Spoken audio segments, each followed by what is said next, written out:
संजीव त्रिवेदी, अब इस मामले को और बड़ा करने की कोशिश की जा रही है। हालांकि मामला है ये 2018 का। रेणुका चौधरी ने ट्वीट कर दिया है एक वीडियो और वो कह रही हैं कि मैं भी प्रधानमंत्री नरेंद्र मोदी पर मानहानि का मुकदमा करूंगी क्योंकि मेरे लिए भी अपशब्द कहे गए थे। क्या तैयारी है कांग्रेस की?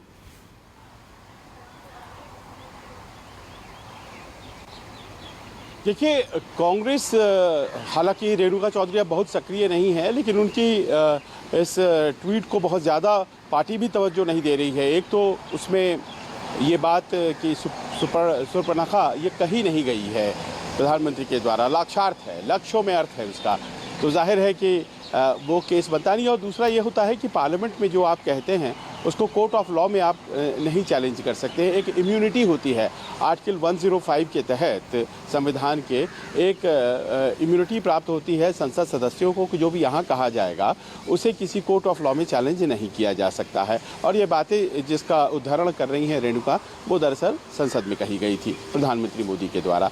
मैं इस वक्त भूपेंद्र यादव जो कि केंद्रीय मंत्री हैं उनके घर के बाहर खड़ा हूँ और अब कुछ देर पहले वो पत्रकारों से बात कर रहे थे और उन्होंने ये कहा कि जब कांग्रेस ये कहती है कि दरअसल ये इंटेंशन नहीं था और उनकी कोशिश तो दरअसल उन भ्रष्टाचार के खिलाफ आवाज़ उठाने की थी, तो उसका जवाब वो दे रहे थे भूपेंद्र यादव। आज सुबह सुबह संभवतः पार्टी ने उन्हें उतारा था और पिछले कई दिनों से लोगों को उतार रही है।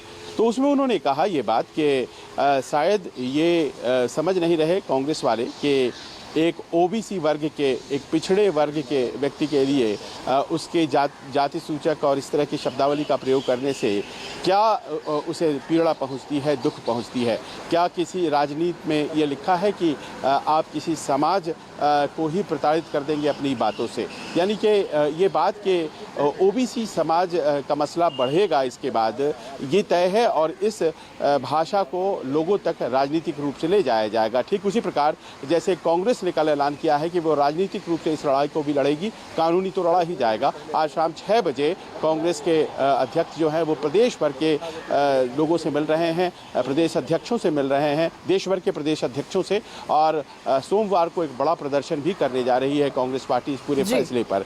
लेकिन अगर कांग्रेस के जो लीगल ईगल्स हैं, कांग्रेस के जो वकील हैं, उनका मंतव्य अगर आपसे हम शेयर करें तो उनका ये कहना है कि अगर स्पीकर चाहें तो कभी भी सदस्यता चली जा सकती है, वो कल भी चली जा सकती थी। लेकिन पहली बात तो ये है कि इसमें 2 कमियां हैं। पहली तो ये है कि जुरिस्डिक्शन का मसला है। जुरिस्डिक्शन यानी कि ये मामला कोलार का है और कर्नाटक का है और उसे ट्राई किया जा रहा है कहाँ, तो सूरत में ट्राई किया जा रहा है। तो एक बहुत बड़ा मसला ये है कि जुरिस्डिक्शन आईपीसी होती है वो धाराएं और सीआरपीसी बताती है कि कैसे उन धाराओं पर एक्शन लिया जाए। तो एक मसला यहाँ फंसता है और दूसरी ये है कि डिफेम्ड जो है, कौन है डिफेमेशन में, तो डिफेम्ड पूर्णेश मोदी नहीं है, वो महोदय नहीं है, उनकी तरफ ध्यान तवज्जो नहीं थी। वो तो दरअसल वो नीरव मोदी और ललित मोदी की तरफ बात हो रही थी। तो ये बातें वो कही जा रही हैं। अब आज दिन भर दिलों की धड़कन कांग्रेसियों की तेज है कि क्या कोई एक्शन हो जाएगा। स्पीकर ऑफिस की तरफ से जो हमें संदेश है वो यही है कि